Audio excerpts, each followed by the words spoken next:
స్తోత్రం స్తోత్రం స్తోత్రం స్తోత్రం స్తోత్రం స్తోత్రం స్తోత్రం స్తోత్రం. ఆమేన్. ప్రతి ఆటంకాలు వ్యతిరేకతలు యేసునామములో కూలిపోవును గాక. దైవ సన్నిధి మనం అనుభవించుదుము గాక. కృపాక్షేమంతో మనంతా నింపబడుదుము గాక. రాజు, ఇతని పేరు హిజ్కియా. దేవుని దృష్టిలో యథార్థంగాను అనుకూలంగాను దేవునికి నమ్మకంగా ప్రవర్తిస్తున్న రాజు ఎవరై అంటే హిజ్కియా. తన పితరుడైన దావీదు వలె ఇతడు కూడా దేవునికి అనుకూలంగాను యథార్థంగాను అన్ని విషయాలు నమ్మకంగాను విశ్వాసంతో ముందుకు సాగిపోతున్న రాజు హిజ్కియా రాజు. ఈ హిజ్కియా రాజట తన ప్రజలను విశ్వాసముతో విశ్వాస వాక్కుని వినిపించి వారిని బలపరిచినట్లుగా బైబిల్లో స్పష్టంగా కనబడతారు. ఒకరోజు ఒక భయంకరమైన పోరాటము, భయంకరమైన సమస్య, ఇరుకు ఇబ్బందులు వారి జీవితాల్లో, ప్రజల జీవితాల్లో కలిగాయి అక్కడ. అయితే ప్రేమ దేవుని బిడ్డలారా, ఆ సైన్యంలో ఆ యొక్క దేశానికి రాజుగా ఉన్న ఆ హిజ్కియా ఏం చేస్తున్నాడంటే, రకరకాల వారి యొక్క మాటలకు నువ్వు భయపడబాకండి, మీరు ధైర్యాన్ని విడిచిపెట్టబాకండి అని ప్రజల్ని బలపరుస్తున్నట్లుగా, విశ్వాస వాక్కుని వినిపించి బలపరిచినట్లుగా చూద్దాం. అక్కడ మాట్లాడేంటో చూద్దాం. రెండవ దినవృత్తాంత గ్రంథము 32వ అధ్యాయము 7-8 వచనాలు. రెండవ దినవృత్తాంత గ్రంథములు 32వ అధ్యాయము 7-8 వచనాలు.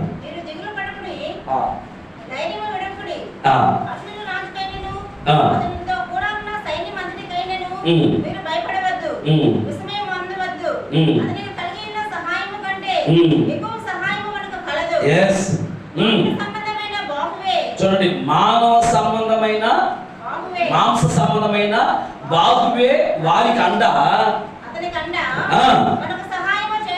మనకైతే సహాయం చేయడానికి, మన యుద్ధాలను జరిగించడానికి మన దేవుడైన యెహోవా మనకు తోడుగా ఉన్నాడు.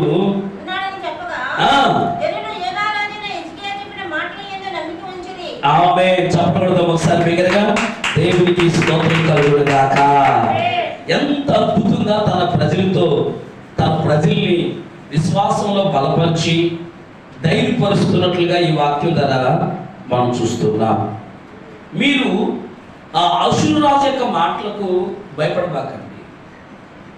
ఏదో రకరకాల వారు చెప్తున్న మాటలకు మీరు దిగులు చెందబాకండి, మీరు ధైర్యాన్ని ఎడవబాకండి. ఇదిగో, మీరు భయపడద్దు, విస్మయం పొందొద్దు. అతనికి కలిగి ఉన్న సహాయం కంటే ఎక్కువ సహాయం మనకు కలిగి ఉన్నది. ఆమేన్. భూ సంబంధమైన మాంస సంబంధమైన బాహువు అతనికి అండ, మనకైతే మన సహాయం చేయుటకు, మన యుద్ధాలను జరిగించుటకు, మనకు ఎల్లప్పుడూ తోడుగా ఉండి మన బలపరుస్తున్న యెహోవా హస్తమే మనకు అండ. ఆమేన్. యుద్ధము యెహోవాదే, యుద్ధము యెహోవాదే. దేవునికి స్తోత్రం కలుగును గాక. విశ్వాసంలో సాగిపోతున్నాడు హిజ్కియా రా. అందుకని తన ప్రజలు చెప్తున్నాడు, మీరు దిగులు పడబాకండి, ధైర్యాన్ని విడిచిపెట్టబాకండి అని. వారికైతే మాంస సంబంధమైన బాహు అండ అయితే, మనకైతే ఏమంట? మన యుద్ధంలో మనకు జయాన్నిచ్చి నిత్యం మనకు తోడుగా ఉన్న మన దేవుడి మనకు అండ. ఆ ప్రజలంట ఆ మాటలు ఎందుకు నమ్మకం ఇచ్చారట. ఎందుకంటే దేవుడే మనకు అండ. ఈరోజు ఇలాంటి మాటలు, దేవుడే మనకు అండ అని చెప్పగలిగిన మాటలు ఎందుకు మనం లక్ష్యం ఉంచాలా? అంటే విశ్వాసకర్త యొక్క యేసు వైపు మనం చూస్తూ ముందుకు సాగాలని, ఆ విశ్వాసంలో మనము ముందుకు సాగుతున్న వారిగా ఉండాలని దేవుడు అక్కడ తన ప్రజలకి ఆ రాజు ద్వారా తెలియపరుస్తామన్నాడు. దిగులు పడకండి, మీరు దిగులు పడబాకండి అని అంటున్నాడు. ఒక వ్యక్తి ఎందుకు దిగులు పడతారు? ఒక వ్యక్తి సహజంగా దేనికి దిగులు పడతారు? ఎప్పుడు దిగులు వస్తుంది చెప్పండి? ఎప్పుడు దిగులు వస్తుంది? ఒకవేళ ఆమేన్. ఎవరు లేనప్పుడు, ఏ సహాయం లేనప్పుడు మామూలుగా వారు దిగులు పడతారు. ఇంకా ఒకవేళ ఎగ్జాంపుల్ చెప్పాలంటే, ఒక యవనస్తురాలు వివాహం చేసుకుంది. 1 సంవత్సరం తన భర్తతో కాపురం చేసి భర్త చనిపోయాడు. ఆ భర్త చనిపోయిన తర్వాత ఆమె ఎంత దిగులుతో, ఎంత బాధతో, ఎంత వేదంతో ఉంటుందో అది అనుభవించే వాళ్ళకి అర్థమవుతుంది. ఎంతమంది చెప్పినా ఆమెలో ఉన్న దిగుల్ని, బాధని ఎవరు కూడా తీసేయలేదు, నిజంగా తీసేయలేదు. అప్పట్లో పెద్దోళ్ళు, ఇంకా పెద్దోళ్ళ కాలంలో అయితే నిజంగా ఆ భార్యకి ఆ భర్త చనిపోతేనంట వారు సంవత్సరం 2 సంవత్సరాలు కూడా ఇంట్లో నుంచి బయటికి రాక అదే దిగులుతో, బాధతో ఏడుస్తున్న వారు నిజంగా అనేక మంది ఉండేవారట. ఆ బాధతో అట్లాగే ఉండి అట్లాగే సమర్పించుకొని ఒకడే పురుషుడికి, ఒకడే కన్యకని సమర్పించుకొని ఆ విధంగా ఉండేవారట. ఆమె నిజంగా ఇప్పుడైతే 1 సంవత్సరం భర్త చనిపోతే వాడు పోతే పోయింది కూడా వస్తాడు అన్నట్టుగా 1 సంవత్సరం కదా 6 నెలలు చనిపోయినా కూడా అలాంటి కాలము వచ్చేసింది. అప్పుడైతే అంతగా ఒకడే పురుషుడికి, ఒకడే కన్యని అట్లాగా కొన్ని సంవత్సరాల ముందు అలాంటి పరిస్థితుల్ని మనం ఎంతో మందిని చూడగలుగుతున్నాం. అట్లాగా ఈరోజు ప్రియమైన దేవుని బిడ్డలారా, అలాంటి దిగులుతో ఉంటే, భయంకరమైన దిగులుతో బాధపడుతున్న వారికి ఆ యొక్క హిజ్కియా చెప్తున్న మాట ఏంటంటే, దేవుని ఆత్మ ద్వారా మీరు దిగులు పడబాకండి. మనిషి సహాయము అండ మనకు లేనప్పుడు, మనతో కలిసి బ్రతికి ఆ మనిషి లేనప్పుడు సహజంగా మనకు దిగులు అనేది చాలా మంది దిగులు పడుతుంటారు. మనిషి సహాయము, మనిషి యొక్క అండ లేనప్పుడు దిగులు పడుతుంటారు కొంతమంది, చాలా మంది. అయితే దేవుని తట్టు చూస్తున్నప్పుడు, దేవుని వైపు చూస్తున్న కన్నులు కలిగిన వారైతే, మనుషుల సహాయము నాకు ఉన్నా లేకపోయినా, నా బంధువుల సహాయం నాకున్నా లేకపోయినా, నా ఇంటి వారి సహాయం నాకున్నా లేకపోయినా, నాకు దేవుడు నాకు అండగా ఉండాలి, దేవుడు నాకు సహాయం చేయాలని ఇటు సమర్పణ ప్రతిష్టతో ఉన్నవారు కూడా కలరు. అలాంటి సహాయం కలిగి ఆ విధంగా దేవుడి నీకు అండగా ఉండాలి. మాంస సంబంధమైన బాహు కాదు నీకు అండగా ఉండాల్సింది, పరలోక సంబంధమైన దేవుని హస్తమే నీకు తోడుకుండాలని అక్కడ ముందుగా తన వాక్యాన్ని బట్టి పరిశుద్ధాత్ముడు తెలియపరుస్తున్నాడు. మాంస సంబంధమైన హస్తము కొద్దిసేపు తోడుకుంటుంది. ఇదిగో పరలోక సంబంధమైన హస్తము నీ జీవిత కాలం అంతా ఉంటుంది.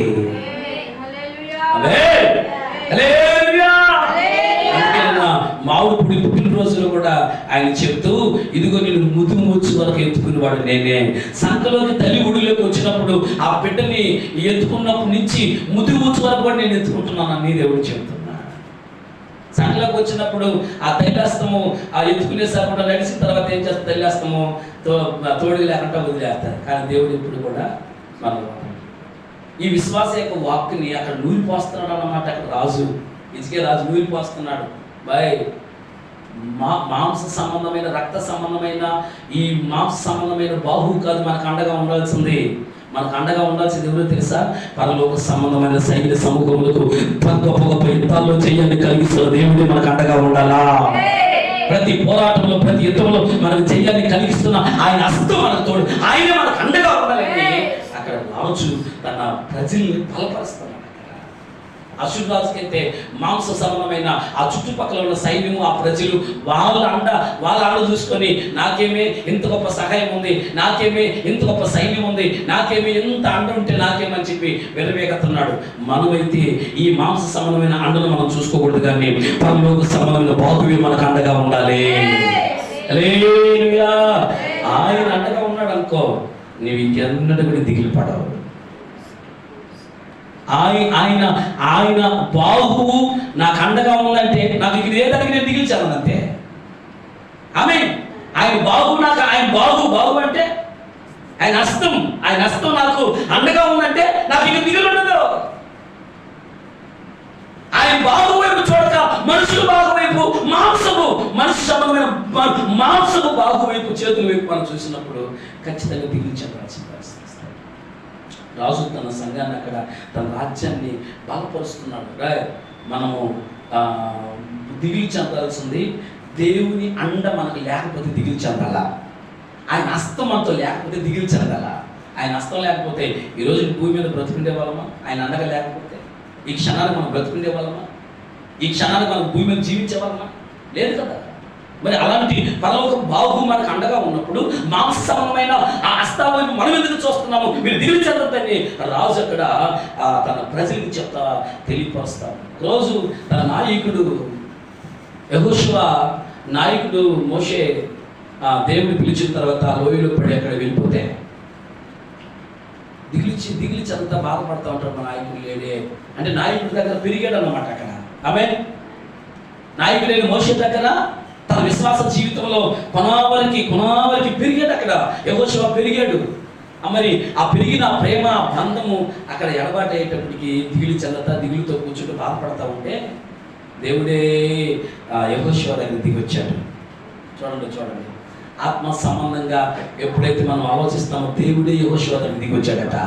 యెహోషువ దగ్గర దిగొచ్చి ఆ యెహోషువ గ్రంథంలో 1వ అధ్యాయము 5వ వచనం నుంచి మనం చదువుకుంటే ఎన్ని ఉంటాయి, కానీ చాలా ఉన్నాయి. కానీ మరి 9వ వచనం ఒక మాట చదవగలిగితే ఆడు అంటాడు, నీకు ఆజ్ఞ ఇచ్చి ఉన్నాను నేనే కదా, నువ్వు దిగులు చెందబాక, నువ్వు ధైర్యాన్ని విడిచిపెట్టబాక, నేనే కదా మోషేకి తోడుగా ఉన్నట్లుగా నీకు తోడుగా ఉన్నాను. యెహోషువ గ్రంథం 1వ అధ్యాయము 9వ వచనంలో మనం ఆ మాట చదవగలిగితే, యెహోషువ గ్రంథము, నేను నీకు ఆజ్ఞ ఇచ్చున్నాను కదా, నిబ్బరం కలిగి ధైర్యంగా ఉండము, దిగులు పడకము, జడీకము, నీవు నడుచు మార్గమంతటిలో నీ దేవుడు యెహోవా నీకు తోడై ఉండును. ఆమేన్. ఈ మాటని యెహోషువ నమ్మేశాడు అంతే. ఆమేన్. ఈ మాటని యెహోషువ నమ్మేశాడు. అట్లాగా నువ్వు దిగులు పడబాక, నువ్వు నిబ్బరం కలిగి ధైర్యంగా ఉండు, నేను మోషేకు తోడుగా ఉన్నట్లుగా నీకు కూడా నేను తోడుగా ఉన్నాను, నువ్వు నిబ్బరం కలిగి ధైర్యంగా ఉండము. అయితే నేను వచ్చుపరిగెత్తుకు నువ్వు నిబ్బరం కలిగి జాగ్రత్త పడి బహుధైర్యంగా ఉండి నా సేవకుడైన మోషే నీకు ఆజ్ఞాపించిన ధర్మశాస్త్రం అంతా చొప్పున చేయవలెను.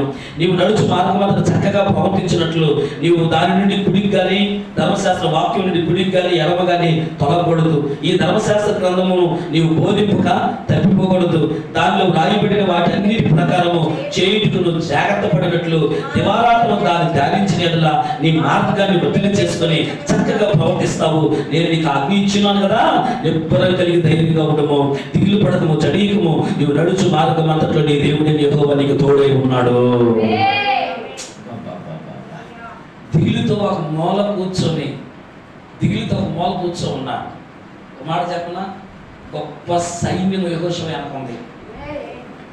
గొప్ప సైన్యము యెహోషువ వెనకుంది. కానీ యెహోషువ ఈ సైన్యము మాంస సంబంధమైన ఈ సైన్యం నాకు తోడుగా ఉందని నాకు ఇంకేమని చెప్పేసి ధైర్యంగా లేడు అక్కడ.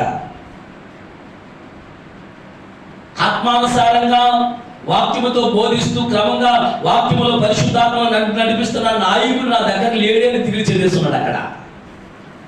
ఆమేన్.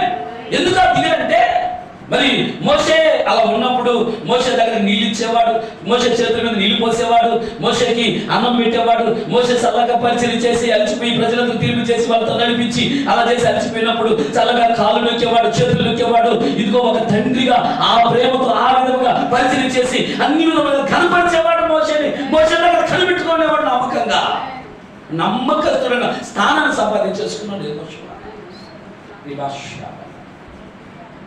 దీన్ని చూశాడు దేవుడు అంతే. ప్రభు దీన్ని చూసేసాడు. దేవుడు ఆకాశం నుంచి యెహోషువ చేసింది ఇది చూసి యెహోషువ దిగులు పడుతుంటే నేరుగా ఏ మనిషిని కూడా పంపించాలి అక్కడ యెహోషువ దగ్గరికి. నేరుగా దేవుని యొక్క వాక్యమే యెహోషువతో వచ్చేసింది. నువ్వు ఎందుకు దిగులు పడుతున్నా? మాంస సంబంధమైన అండ నీకు తోడుగా లేకపోయినా నేను నీకు తోడుగా ఉన్నాను. ఆమేన్. హల్లెలూయా. గొప్ప సైన్యాన్ని కూడా నీకు పెట్టున్నాను, భయపడబాక అని అంటున్నా. ఈరోజు ప్రేమైన దేవుని బిడ్డలారా, మనం ఏ విషయంలో కూడా దిగులు చెందే వారిగా ఉండకూడదని ఒక మాట దేవుని బిడ్డలో ఏ విషయంలో కూడా దిగులు చెందే విధంగా ఉండకూడదని ప్రభు మనకి ఎంతో నేర్పిస్తూ ఉన్నాడు. రెండో మాట చెప్పాడు, మీరు ధైర్యాన్ని విడిచిపెట్టబాకండి. దేవుని బిడ్డలు ఇప్పుడు కూడా ఏ సమయంలో కూడా ధైర్యాన్ని విడిచిపెట్టకూడదు. 50 మంది వచ్చినప్పుడు 40 మంది వచ్చినప్పుడు అబ్బా ఈరోజు ఎంతో ఆనందం, ఎంతో సంతోషంగా పండగగా ఉందరా, ఎదుగో 2-3 ఉన్నప్పుడు అబ్బా అని చెప్పి దిగిలేసి ధైర్యాన్ని విడిచి ఏందబ్బా అని చెప్పి కుంగిపోయే పరిస్థితిలో రాకూడదు. ఎందుకంటే మాంస సంబంధమైన అండను నువ్వు చూసుకోకూడదు, పరలోక సంబంధమైన అండ నీకు కావాలి. ఆమేన్. దేవునికి స్తోత్రం కలుగును గాక. దేవునికి మహిమ కలుగును గాక. 100 మంది వచ్చినప్పుడు ఎంత బలంగా ఉంటామో, 2 ముగ్గురు వచ్చినప్పుడు కూడా మన ఆత్మీయ జీవితం అంతే బలంగా ఉండాలా. ఆయన వైపు మన కన్నులు చూడాలని దేవుడు మనం బలపరుస్తున్నాడు. ప్రియమైన బిడ్డలారా, దేవుడు మనకు నేర్పిస్తా ఉన్నాడు. అప్పుడే దేవుడు మనం చూస్తాడు. ఈ మనుషులు చూసి అండగా ఉండి బాగా ధైర్యంగా ఉండి దిగిలి చెందకుండా బలి ఉన్నారా అని అనుకుంటాడు మనుషులు లేనప్పుడు దిగిలి చిందేసి ఏందిలే అన్నట్టుగా ఏముందలే అని దిగిలి చిందేసి నేర్చపోయేసి ఉత్సాహం అంతా పోయేసి అంత చచ్చిపోయిన వ్యక్తిలాగా ఉంటే దేవుడు దాన్ని జ్ఞాపకం చేసుకొని వీరు మనుషుల అన్న మీద సహాయపడేవాళ్ళు, మాంస సంబంధమైన వారి మీద వీళ్ళు అండ చూపుకొని బలంగా ఉండేవాళ్ళు. నా మీద అసలు ఆ బలం నా మీద లేదు, ఆ అండ నా మీద లేదు. 100 మంది వచ్చినప్పుడు ఎంత బలంగా ఆరాధన చేయగలుగుతామో, 2 ముగ్గురు ఉన్నప్పుడు కూడా అదే ఆరాధన రావాలి నీలో నుంచి. 100 మంది ఉన్నప్పుడు నువ్వు వాక్యం ఎంత బలంగా చదవగలుగుతావో, 2 ముగ్గురు ఉన్నప్పుడు కూడా అదే బలంగా వాక్యాన్ని చదవాలి. 100 మంది ఉన్నప్పుడు నీ ప్రార్థన ఎంత బలంగా ఉంటుందో, 2 ముగ్గురు ఉన్నప్పుడు కూడా అంతకంటే ఎక్కువగా ఉండాలి నీ ప్రార్థన బలం.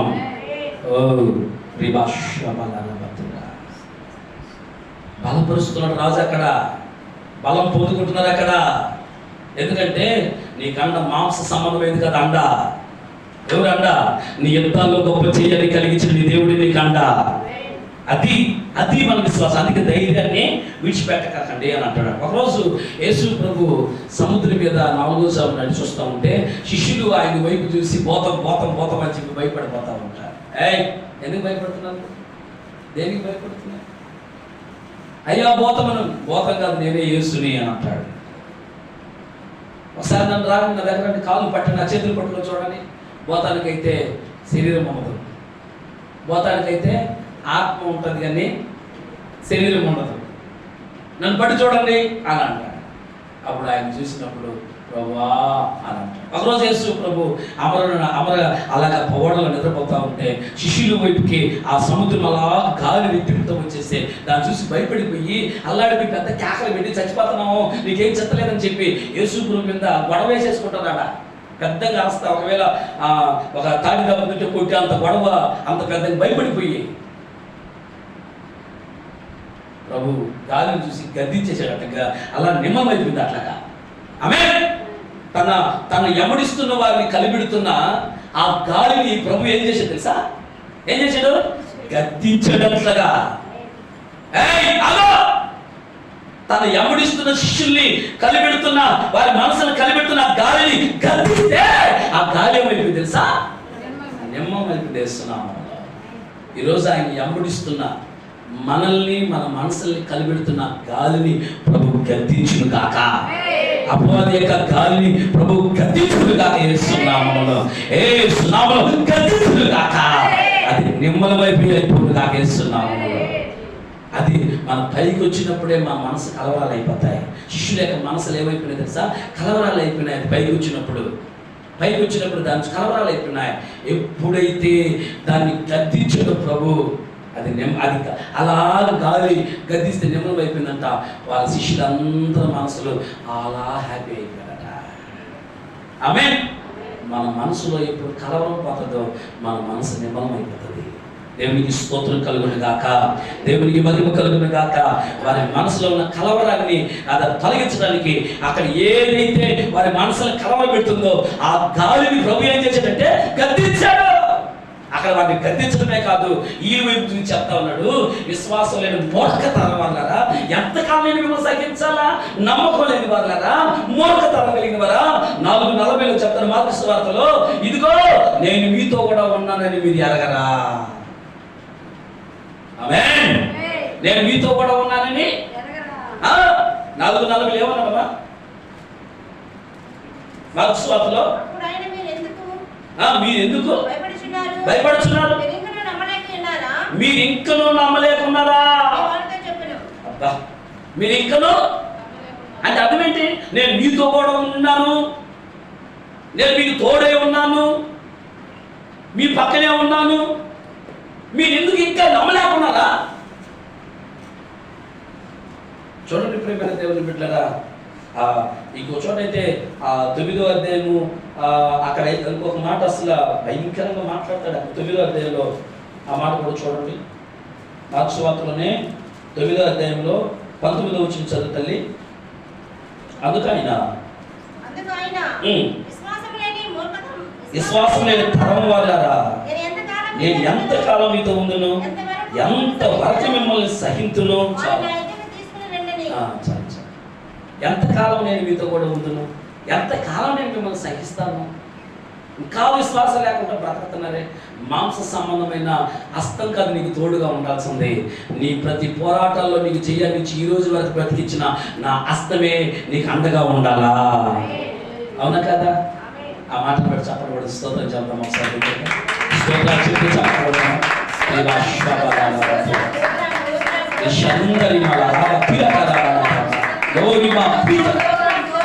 దేవునికి మహిమ కలుగును గాక. ఆయన అండ మనకి ఎప్పుడు నిలుచును గాక. యెహోవా అండ మనకి ఎప్పుడుగా ఉండును గాక. దేవుని హస్త మనకి ఎప్పుడు తోడుగుండును గాక. ఆయనే మనకు తోడుండి మన యుద్ధంలో చేయాలిచ్చును గాక. ఆమేన్. మనసులో కలబెట్టిన గాలి యేసును గద్దించును గాక. ఆయన నామం పెద్ద గద్దించును పెరిగిపోను గాక. దేవునికి మహిమ కలుగును గాక. ఆమేన్, ఆమేన్, ఆమేన్. అందుకే చెప్తున్నాడు, నువ్వు ధైర్యాన్ని విడిచిపెట్టబాక.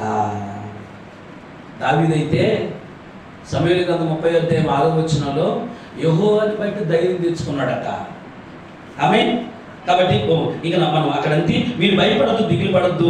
హిజ్కియా వాళ్ళకి ఎందుకు చెప్తున్నాడు ఆ మాట చూడండి. ఆ మాట కూడా చదవండి. ఎందుకు చెప్తున్నాడు చూడండి. 30వ అధ్యాయము 32వ అధ్యాయము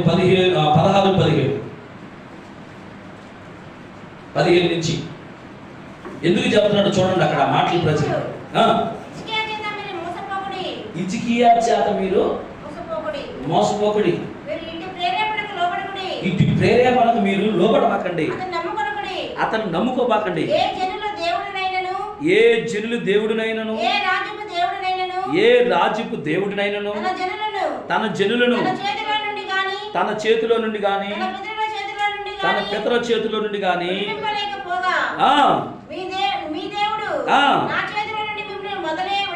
మొదలే విడిపింపలేక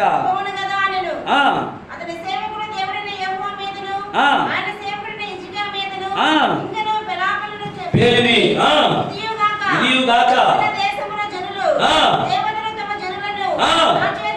నా చేతులను ఏలాగనే విడిపింపలేకపోయిరో హిజ్కియా సేవించు దేవుడును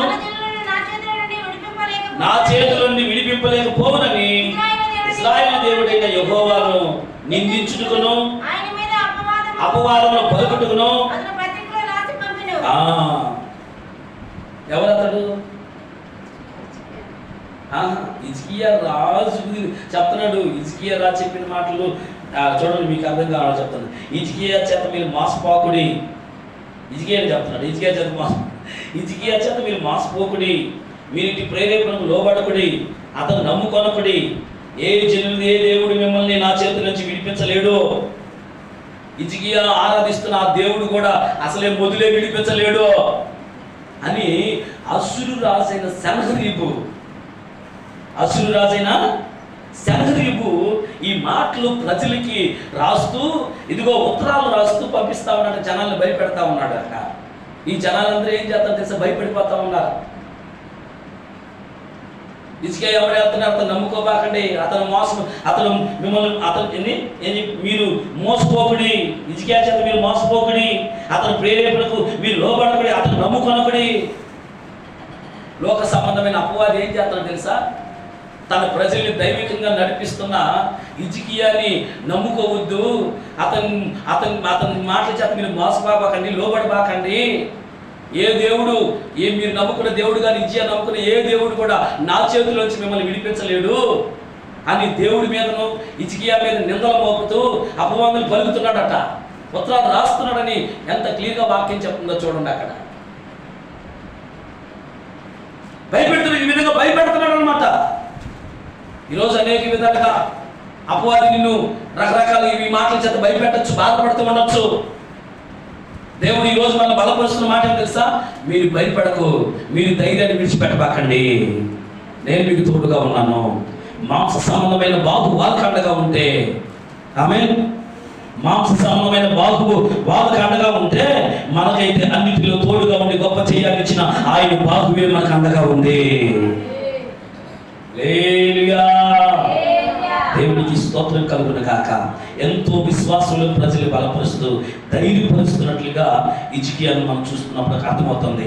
మన విశ్వాసం ఎక్కువైతే దేంట్లో మన విశ్వాసం తక్కువైతే, నన్ను ఒకసారి ఉంటుంది, మన విశ్వాసం తక్కువైతే దేంట్లో కూడా మనం ముందుకు సాగలేము. మన విశ్వాసం బలంగా ఉంటేనే విశ్వాసం కర్త అయిన యేసు వైపు చూస్తూ ముందుకు సాగిపోగలుగుతాము.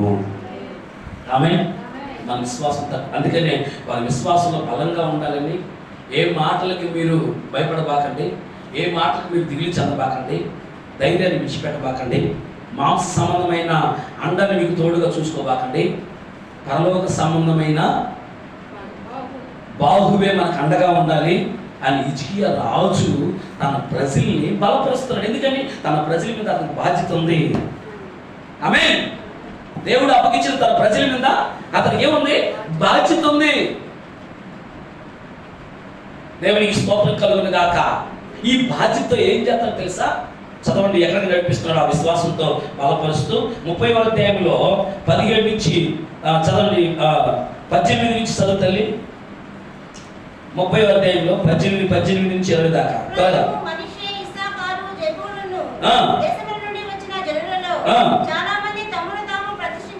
చాలా మంది తమ్మును తాము ప్రతిష్ఠించుకొనకయే విధి విరుద్ధముగా పస్కాను భుజింపగా హిజ్కియా పరిశుద్ధ స్థలం యొక్క శుద్ధీకరణ చొప్పున తను పవిత్రపరచుకొనకయే. చూడండి, యెహోవా మీద ఆశ్రయించి మనసు నిలుపుకున్న ప్రతి వారి నిమిత్తము దయగలిగిన యెహోవా ప్రాయశ్చిత్తము చేయును గాకని ప్రార్థించగా యెహోవా హిజ్కియా చేసిన ప్రార్థన అంగీకరించి జీవులను స్వస్థపరచును. హల్లెలూయా. ఇక్కడ మీకు అర్థం కాబట్టి మళ్ళీ క్లియర్గా మళ్ళీ చెప్తాను. చూడండి, అక్కడ ధైర్యపరిచి పస్కా దగ్గరికి తన ప్రజల్ని తీసుకొచ్చారు. ఈ ప్రజలు యెహోవాని ఆశ్రయించి ఆయన మీదే మనసు నిలుపుకున్నారట. ఆమేన్. అమ్మా, ఏం చేశారంట? ఆయన్నే ఆశ్రయించి ఆయన్నే వెంబడించి ఆయన మీద మనసు పెట్టుకున్నారట.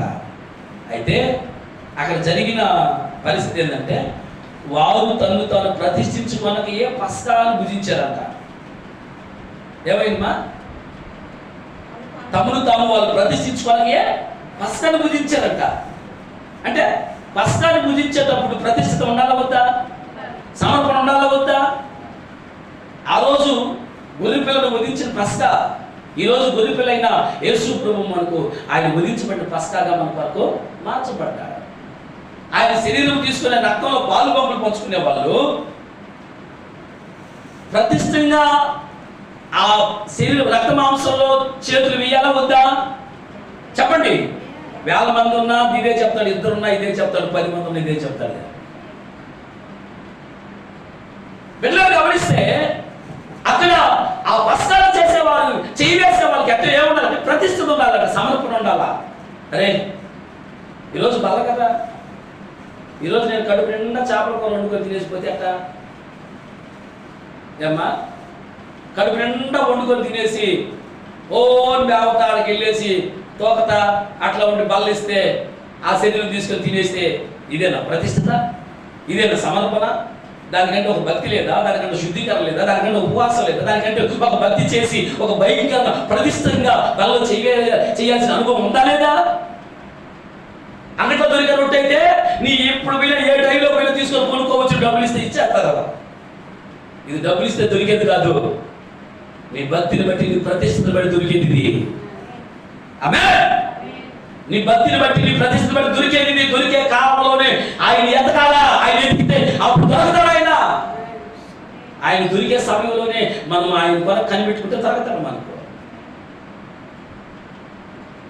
ఆయన శరీరం, ఆయన రక్తం మనకి ఈ సమయం ఉంది, ఈ టైం మనకి ఆయనకి ఆ శరీరం ఆ రక్తం మన ఎద్దకు రాస్తుంది. ఈ వస్తుంది ఈ సమయంలో మన మనసు ఎట్లా ఉండాలంట? ప్రతిష్టంగా ఉండాలి. ఒకవేళ వాళ్ళ ప్రతిష్టంగా ఆయన ఆశ్రయించిన ఆయన మీద మనసు పెట్టుకున్నారు, అది వాస్తవం. కానీ ప్రతిష్ఠించుకోకుండానే చేయి వేసారట. రాజేం చేస్తారో తెలుసా? దయగలిగిన దేవుడు వీరందరి మీద ప్రాయశ్చిత్తం చేయను గాక, వీరందరినీ క్షమించును గాక అని ఏడ్చి ఆయన కాలకాల ప్రార్థన చేస్తున్నాడట. ప్రార్థన చేస్తే వారందరినీ ప్రభు ప్రార్థన విని స్వస్థపరిచాడు. స్తోత్రం కలుగునే గాక. స్వస్థపరిచిన తర్వాత అక్కడ 32వ వచనం 23వ వచనంలో వారందరితో ప్రేమగా మాట్లాడినట్లుగా, ప్రీతిగా మాట్లాడినట్లుగా చూస్తా ఉన్నాం. ఆమేన్, ఆమేన్. హిజ్కియా ప్రార్థన చేసేవాడే కాదు, అవతల వారితో ప్రీతిగా మాట్లాడేవాడే ఉన్నాడు. సంఘంతో ఎట్లా మాట్లాడుతాడంట? ప్రీతిగా, ప్రేమగా మాట్లాడేవాడై ఉన్నాడు. ఎందుకంటే ఆ యొక్క బాధ్యత హిజ్కియా మీద ఉంది. సేవకులతో ఎలా మాట్లాడాలో, విశ్వాసంతో ఎలా మాట్లాడాలో, జనులతో ఎలా మాట్లాడాలో హిజ్కియా జ్ఞానం కలిగి ఉన్నాడు. అక్కడ ప్రీతిగా మాట్లాడుతున్నా. చూడండి ప్రేమైన దేవుడు ఎంత అద్భుతంగా వండుతుంది. తర్వాత ఏం చేశారు తెలిసిన వాళ్ళు? ఆ మాంసంలో, ఆ రక్త మాంసంలో పాల్గొని పంచుకుంటూ పసకాలు భుజించిన తర్వాత వారందరూ ప్రార్థన చేశాడు. రాత్రి 12 గంటల దాకా మామూలుగా నేను స్తుతించుకుంటూ వేరే చూస్తూ ఉన్నాను, కానీ వాక్యంలో చూస్తూ అలా లోపల నా హృదయంలో స్తోత్రం వెళ్తూ ఉంటారు. అలా 12 అయిన తర్వాత కాసేపు మోకాలేసి ఎంతమంది మన పరిచయంలో వస్తూ బాప్తిసం తీసుకున్నారో వారందరి మీద మోకాలేసి ఒక కొద్ది నిమిషాలు చేతులు ఎత్తి చిన్న స్తోత్రం చెప్పినా సరే దేవుడు మనం తాకేస్తాడని తెలుసుకున్నాము. అది సేవకుల మీద ఉన్న ప్రతిష్ఠిత. అలాగా చేతులు ఎత్తి ఎంతమంది మన పరిచయంలో బాప్తిసం తీసుకున్నారో వాళ్ళందరి మీద ప్రార్థన చేశాను.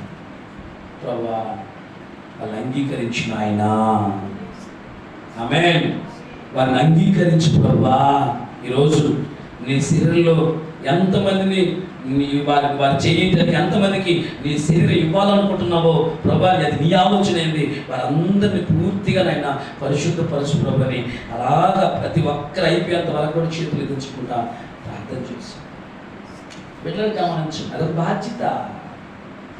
ఆమేన్, అది ఒక బాధ్యత. సంఘంలో వస్తున్న వారి వరకు ఆ యొక్క హిజ్కియా చేస్తున్న యొక్క బాధ్యత బాధ్యత బాధ్యత అది.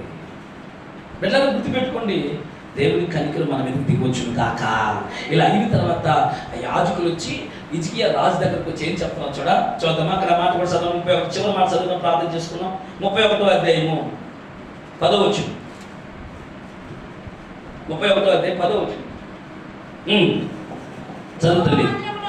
యెహోవా మందిరములోనికి జనులు కానుకలు తెచ్చుట మొదలు పెట్టినప్పటి నుండి మేము సమృద్ధిగా భోజనములు చేసినను చాలా మిగులుచున్నదని యెహోవా తన జనులను ఆశీర్వదించినందున ఇంత గొప్ప రాశి మిగిలిందని రాజుతో అనగా. చాలు. ఎవరు అంటున్నారు రాజుతో? యాజకులు. హిజ్కియా రాజుతో యాజకులు ఆడు అంటున్నారు ఏమని తెలుసా? అయ్యా మేము సమృద్ధిగా భోంచేసామయ్యా, కడుపు నిండా అన్నం తినగలిగామయ్యా. కారణం ఏంటి తెలుసా? అందరూ హృదయపూర్వకంగా కానుకలు మందిలోకి తీసుకొచ్చారయ్యా. అయ్యా మా కొరకు చేతులు ఎత్తుతున్నా, మా కొరకు ఉదించబడిన ఆ యొక్క పస్కాను మా దగ్గరకు తీసుకొస్తూ మా కొరకు ప్రార్థన చేస్తూ ఆ ఉదించబడిన ఆ పస్కాను, ఆ రక్త మాంసం మా దగ్గరకు తీసుకొచ్చి మాకు ఇస్తున్న ఆ దైవజనుడు అయ్యా ఆ యొక్క కడుపు నిండా అయ్యా సమృద్ధిగా భోజనం చేయాలయ్యా అని హృదయపూర్వకంగా కానుకలు తీసుకొచ్చారంట. అక్కడ యాజకులు చెప్తున్నారు, మేము సమృద్ధిగా భోజనం చేసినను ఇంకా మిగిలి ఉన్నది. వా, ఏం చెప్పాడమ్మా? ఆ మాట ఉందా? మాట మేము సమృద్ధిగా భోజనం చేసినను చాలా మిగులు, ఇంకా మిగులు ఉందయ్యా. దేవుడు వారిని ఆశీర్వదించాడు. చూడండి, సమృద్ధిగా యాజకులు భోజనం చేయడానికి కారణం ఏమైంది? అక్కడ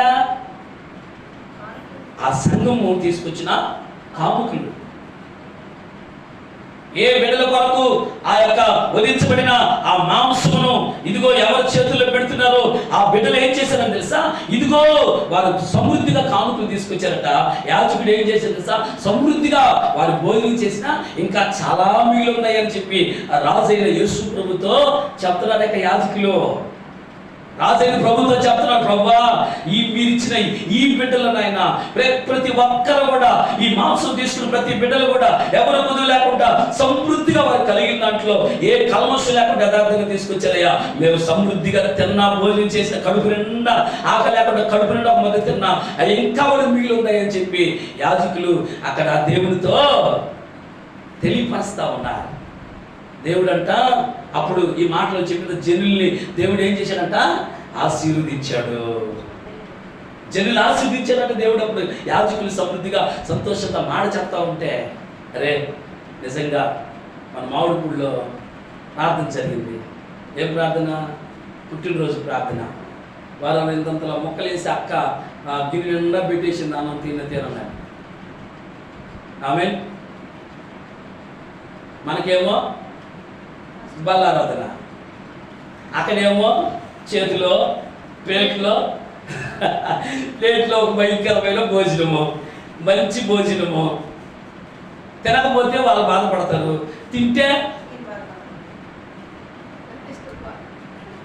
తినకపోతే వాళ్ళు బాధపడతారు, తింటే నేను బాధపడతాను. దేవుడికి ఇచ్చిన దేవుడు, మాట ఇచ్చిన దేవుడు బాధపడతాడు, ప్రతిష్టత పోతుంది. ఇప్పుడు ఏం చేయాలి? రక్త సంబంధం, మాంస సంబంధమైన ఈ అండను సంతోష పెట్టాలా? పరలోక సంబంధమైన అండను సంతోష పెట్టాలా?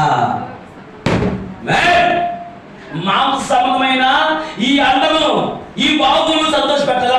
ఏ బాగు తీసుకొచ్చి ప్లేట్ నిండా తీసుకొచ్చి భోజనం పెట్టారు చూడండి, మాంస సంబంధమైన ఆ అండ, ఆ బాగును సంతోష పెట్టాలా?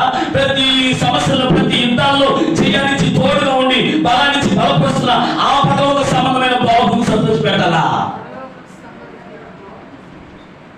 అలాగా పక్కన పెట్టేసి స్తోత్రాలు చెప్పుకుంటూ ఆ కుటుంబాన్ని దీవించేసి ఆమేన్ ఆమేన్ అయ్యా కానుకలు తీసుకయ్యా, అయ్యా తీసుకొని చెప్పి వద్దని చెప్పి కొద్ది బలవంతంగా వారి కానుకలు పెట్టినా అదే కానుకలు పుట్టినరోజు ఆ బిడ్డకి చేతులు పెట్టేసి ఆ ఇంటిని దీవించేసి వచ్చేసాం. ఆమేన్. ఆ బాగు మనకు తోడుగా రావాలా? ఆమేన్. మనం విన్నాం కదా, అవిశ్వాసులైన వారి దగ్గర కానుకలు తీసుకున్న తర్వాత ఎన్ని రోజులు వేదన చెందానో నాకు తెలుసు. మేము అందించామని మనసులో అపవాద ఆలోచనలు తీసుకొస్తాడు నాకు తెలుసు. నేను లైవ్లో చెప్తున్నాను, ఇబ్బంది లేదు. దేవుడు నా మాటలు వింటున్నాడు. దేవునికి స్తోత్రం. గుండెల్లో వేదన, బాధ చాలా ఉన్నాయి. చాలా ప్రతిష్టతనే కాపాడుకోవాలి. ఇంతలో మొక్కలు పెట్టారు, అపవాదుడు శోధించడం. ఇంతలో మొక్కలు తీసుకొచ్చి పెట్టారు. దానికి తోడు అక్క అంటే ఉపవాసాలకు తెలియదు. దేవునికి స్తోత్రం. ఆమేన్. తర్వాత దాన్ని మనం కాపాడు. ఎందుకంటే ఇందాక హిజ్కియా వారు తమ్ముడు తాను ప్రతిష్ఠించుకోకుండా కొంతమంది బలలో చేవేసే వాళ్ళు ఉంటారు బలహీనంగా. వారి నిమిత్తం ప్రార్థన చేయాలంటే ఈ ప్రాణం నలగొట్టుకు తప్పదయ్యా అని మనుషుల దగ్గర కాదు కానీ సీక్రెట్గా ఎన్ని విధాలుగా ఆయన కాలకడ కన్నీళ్ళు పడిపోతున్నాయో అది ఆకలి కలిగిన వారికే తెలుస్తుంది. ఆ బాధ కలిగిన వారికే ఏ విషయంలో, ఏ మూలన, ఎక్కడ బాధ, ఏ మూలలో, 4 మూలన ఏదో విధంగా అప్పవారి బాధ కలిగిస్తూ ఇబ్బంది పెడుతూ అనేకం చేస్తూ ఉంటాడు.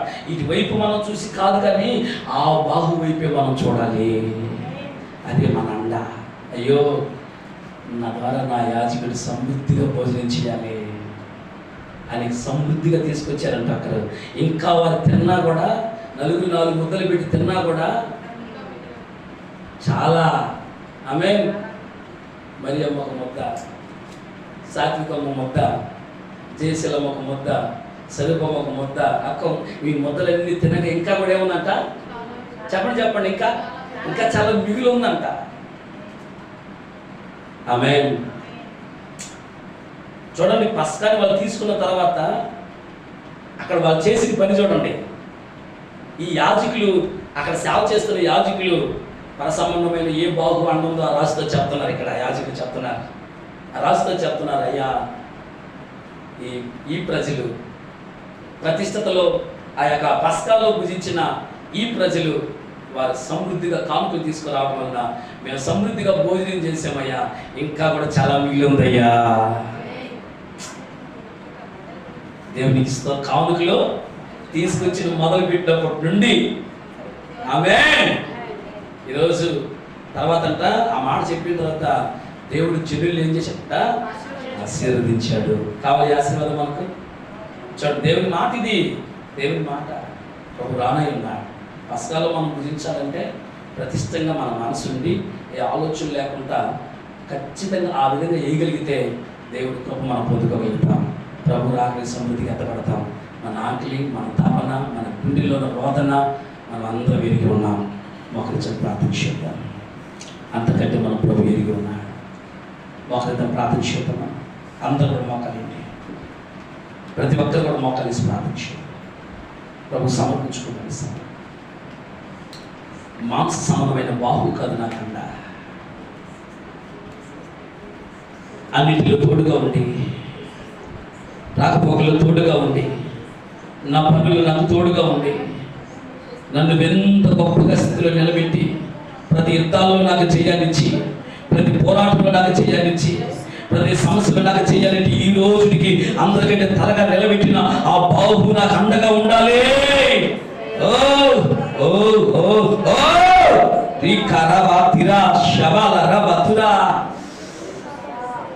అండను చూస్తున్నారు. అక్కడ అండను చూస్తున్నారు. మాంస సంబంధమైన ఆ సహాయం చేసే అండ కోసం వాళ్ళు చూడద్దు అని అక్కడ వాళ్ళు, మీరు దిగులు పడక, ధైర్యపడక, మీరు ధైర్యాన్ని విడిచిపెడతారు చెప్తున్నాడు. అక్కడ